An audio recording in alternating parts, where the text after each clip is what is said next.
nosotros. Ayer comentamos al inicio del programa sobre el decreto de urgencia 009-2024 que publicó el viernes pasado el Ministerio de Salud, en el que patologiza a las personas trans y a las identidades de género no binarias. Esta situación, por supuesto, es indignante y ha provocado que el día de hoy, a las 3 de la tarde, se convoque a un plantón frente a la Direza. Vamos a conversar precisamente con Jorge Apolaya, él es vocero del colectivo Marcha del Orgullo, quien se encuentra conectado con nosotros a través del Zoom para conversar sobre esta movilización y, por supuesto, la justa indignación del colectivo LGTB por esta decisión desatinadísima del gobierno. Jorge, ¿cómo estás? Muy buenos días.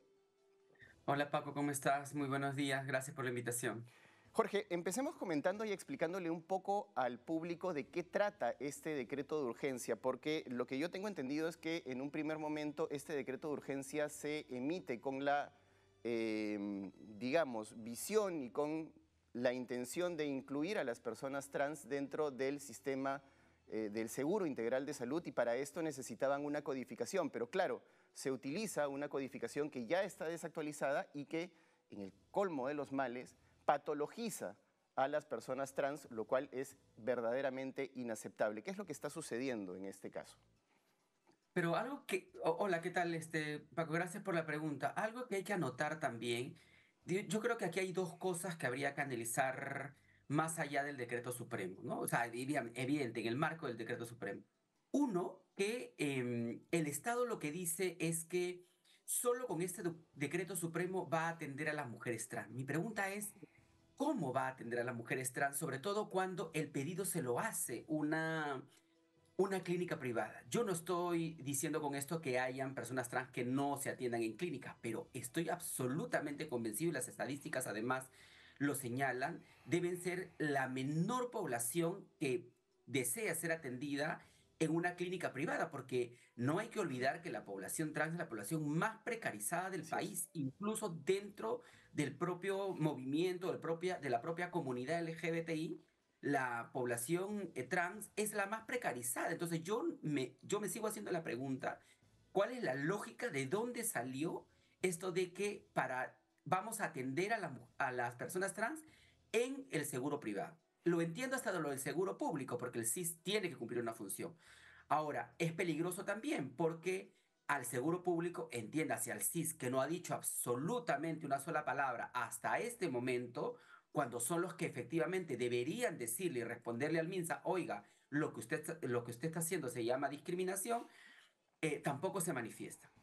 Lo otro es algo que pocos tal vez hayan notado, y es que en estas CIE-10 que ellos utilizan, colocan a la homosexualidad como la patologización, cuando en el año 1993 ya la OMS ha despatologizado a nivel mundial, a nivel Así es. internacional, digamos, en todos los países que por supuesto se adhieren a las políticas de la OMS, entiendas el Perú y muchos países a nivel mundial, ya había despatologizado. De pronto ahora tenemos un decreto supremo que patologiza a la homosexualidad, cuando eso en realidad incluso fue de las primeras despatologizaciones que hubo, porque primero fue la homosexualidad y luego fue la transexualidad. Entonces es realmente lamentable, hoy 17 de mayo, que deberíamos celebrar, digo yo, al menos algunos pasos, porque lo que recordamos el 17 de mayo es la despatologización de la homosexualidad a nivel internacional, pero además este año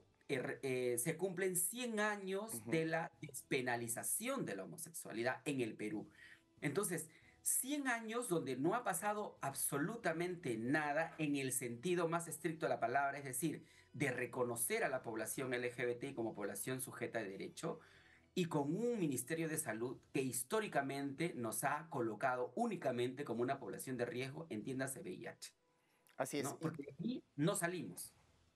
Así es, Jorge. Y otro asunto importante a destacar dentro de este terrible error que ha cometido el Ministerio de Salud es que precisamente esta codificación internacional de enfermedades, que es con la que trabaja el CIE-10, está desactualizada, porque hoy por hoy está vigente en el mundo el CIE-11, que Así es. evidentemente no patologiza a la homosexualidad ni a las identidades trans ni no binarias, lo cual evidentemente revela que el ministerio está trabajando con protocolos desactualizados frente a la certificación y al análisis de enfermedades. No solo desactualizados, sino peligrosos, diría Así yo, es. ¿no? Peligrosos en el sentido de que abre una puerta para que las terapias de conversión, que no están prohibidas en el Perú, ojo, entiéndase eso, cualquier psicólogo puede sacar mañana un volante, cualquier pastor evangélico, que además son los que normalmente están detrás, puede sacar mañana un volante diciendo que tiene la cura para la homosexualidad. Pero como no está prohibido, el colegio médico te va a decir, bueno, no puedo hacer nada. Como no es posible de sancionar, el colegio de psicólogos, que dicho sea de paso, siempre está en silencio, te va a decir no puedo hacer nada. Entonces sí que es peligroso, pero lo otro también es que hay que anotar, ok, el Estado le dice a las aseguradoras, tanto públicas como privadas, que la homosexualidad y la transexualidad es una enfermedad. En todo caso el Estado debería decir cómo lo va a tratar. O sea, hay protocolos para tratar la homosexualidad, hay protocolos para tratar la transexualidad. El Estado no se da cuenta del balazo que se está tirando porque detrás de eso tiene cada atención médica en el país, tiene un protocolo, ¿no? Hasta para un resfrío hay un protocolo. No hay que olvidar, por ejemplo, que lo del aborto terapéutico demoró años porque no había un protocolo, porque es una atención médica. Ok, si ellos dicen que la homosexualidad es una atención médica, que la transexualidad, ¿cómo la van a atender? ¿Cuál es la cura?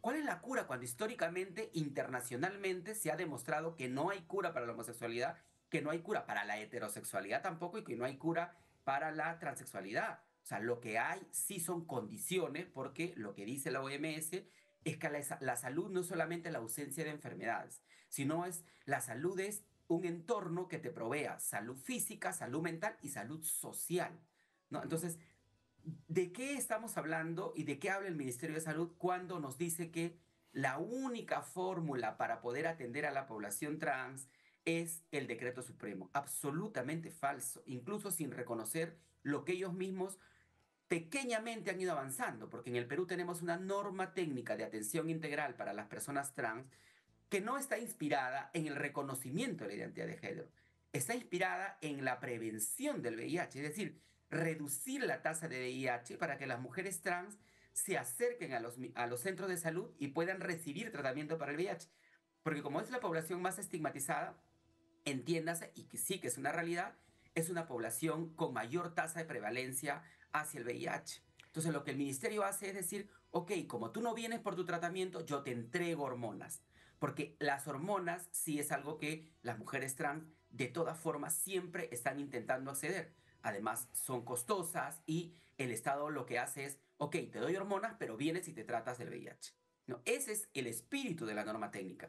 Si lo que hubieran querido, como dicen en su pronunciamiento y como dice el asesor del Ministerio de Salud, es atender a la población trans, pues entonces amplío la norma técnica. Yo no incluyo a las mujeres trans, incluyo a los hombres trans, incluyo a los hombres gays. ¿Por qué los hombres gays tenemos que ir y cuando decimos que somos gays, los médicos nos tienen que tratar como cualquier cosa? ¿Por qué las mujeres lesbianas tienen que ir a las consultas ginecológicas y los ginecólogos, las ginecólogas del Estado, de las clínicas privadas, tienen que atenderlas como mujeres heterosexuales? O sea, si lo que hubieran querido es ampliar la atención a la población LGBTI, otros hubieran sido también los caminos, si es que lo que ellos dicen es que su intención no era vulnerar los derechos de la población LGBT. Y evidentemente, Jorge, con lo que estamos conversando queda en evidencia la orfandad de políticas públicas hacia el colectivo LGTB en general y particularmente hacia el colectivo trans, que ya se ha demostrado que es precisamente una minoría sumamente flagelada, vulnerable. Lo comprobamos en la pandemia, cuando hubo abusos, incluso físicos y mentales, contra personas de la población trans, que fue humillada por la Policía Nacional y miembros de las Fuerzas Armadas durante los días en los que se estableció salidas por identidad de género, lo cual evidentemente es más que evidente que la población trans tiene una vulnerabilidad que no está siendo atendida de ninguna manera casi por el Estado peruano. Sí, el Estado tiene grandes deudas con la población LGTBI en general, ¿no? Uno, por un lado, en salud, donde absolutamente estamos estigmatizados con el tema del VIH. Dos, en justicia, donde no existen los mecanismos y ya la Corte Interamericana de Derechos Humanos, en una sentencia que además es obligatoria para que cumpla el país a través del caso Azul, una mujer trans que sufre tortura por parte de la policía en Trujillo, le ha dicho al Perú que tiene que desarrollar mecanismos de denuncia para la población LGBTI, pero no solamente eso, mecanismos para que el sistema de justicia reconozca la vulnerabilidad de las personas LGBTI y pueda obtener data para poder tener un diagnóstico preciso de lo que sucede con la población LGBTI. Porque ¿qué sucede? Han habido incluso estudios del propio Ministerio Público que lo que hacen es, por ejemplo, identificar cómo no se reconoce a la población LGBTI en casos, por ejemplo, como los crímenes de odio.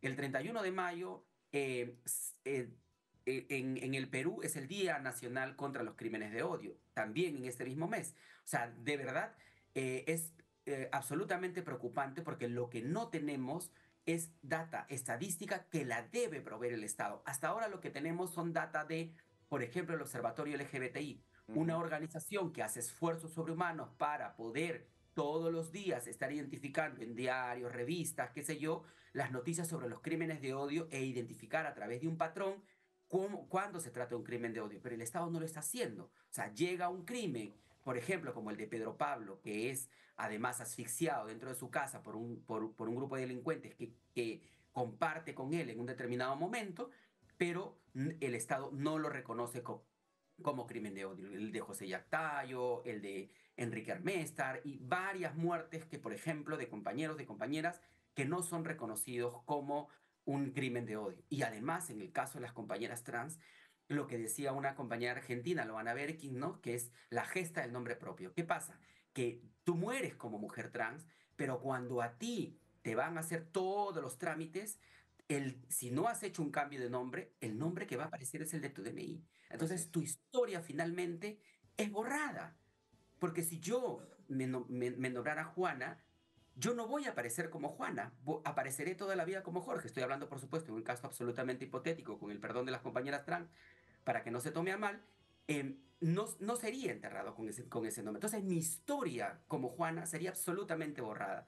En temas de justicia, en temas de educación, venimos retrocediendo en el propio Congreso, donde cada vez lo único que tenemos son absolutos retrocesos, Así que se es. prohíbe el lenguaje inclusivo, que se ponga trabas a la educación sexual integral en el país, lo único que hace es fortalecer la violencia al interior de las escuelas, espacios donde además las personas LGBTI reportan las mayores incidencias de violencia a lo largo de su vida y que te puede marcar toda tu vida y que además te puede llevar al suicidio. Pero además, Jorge, yo creo que este es un momento pertinente para no solo centrarnos en el decreto de urgencia que evidentemente y después de una semana el gobierno todavía no ha derogado y no sabemos qué está esperando para derogarlo, cuando incluso organismos internacionales se han pronunciado en contra de este decreto de urgencia, pero debería ser aprovechado para que precisamente la comunidad LGTB pueda poner sobre el tapete algunas cosas que todavía no se están viendo. La ley de identidad de género, por ejemplo, está durmiendo el sueño de los justos hace años en el Congreso de la República y es evidente que con un Congreso tan conservador, esta ley de identidad de género ni siquiera está siendo vista en las comisiones donde debería ser analizada. Sí, bueno, tenemos tres grandes leyes que han sido presentadas en el Congreso de la República que duermen el sueño de los justos, como se dice coloquialmente. La ley de identidad de género, que sigue siendo bueno, que fue presentada y que hasta el día de hoy no se destraba, se quedó en una comisión. La ley de matrimonio igualitario, que solo ha sido presentada y que lo único que hemos tenido son, digamos, como intentos de querer sacar a la luz una ley de unión civil Ujú. que no aporta absolutamente nada porque lo que hace es no reconocer el derecho de la familia, pero bueno, es otro proceso ahí. Y la ley contra los crímenes de odio, que ha sido presentada en febrero del año pasado por la congresista Susel Paredes y que hasta hoy sigue durmiendo. Entonces, yo creo que este 17 de mayo, hoy día, una de las cosas que están haciendo una serie de organizaciones, no solamente en Lima, sino en distintas regiones a nivel nacional, es un plantón frente al Ministerio de Salud y frente a la DIRESA en distintas regiones, las direcciones regionales de salud. Así es, En ese Jorge. En sentido, verdad es un espacio importante en donde deberíamos alzar la voz como colectivo y aprovechar esta situación para reclamar estos tres proyectos de ley que, como tú bien has mencionado, están durmiendo el sueño de los justos en el Congreso de la República. sí, y el 31 de mayo, además, el colectivo Marcha del Orgullo está organizando un plantón frente al Palacio de Justicia a las 5 de la tarde, así es que a toda la población LGBTI, a las personas que creen en los derechos humanos, que están convencidas que las personas LGBTI no deben morir solo por ser LGBTI, que las personas LGBTI no deben ser consideradas enfermas, entiéndate, nuestras familias, amigos, amigas, gente de las universidades y de todos los movimientos sociales, porque las personas LGBTI estamos en todos los movimientos sociales. No podemos pensar que la población LGBTI es una burbuja, porque burbuja no somos. Así es. Trabajamos, nos desarrollamos, estudiamos y estamos en todos los estratos sociales. En ese sentido, hacemos una invitación pública y masiva el día de hoy, 17 de mayo, frente al Ministerio de Salud para manifestarnos en contra de este decreto supremo que lo único que hace es seguir sosteniendo que en el país hay ciudadanos de segunda categoría, pero no solo eso, sino también ciudadanos cuyas vidas no valen absolutamente nada.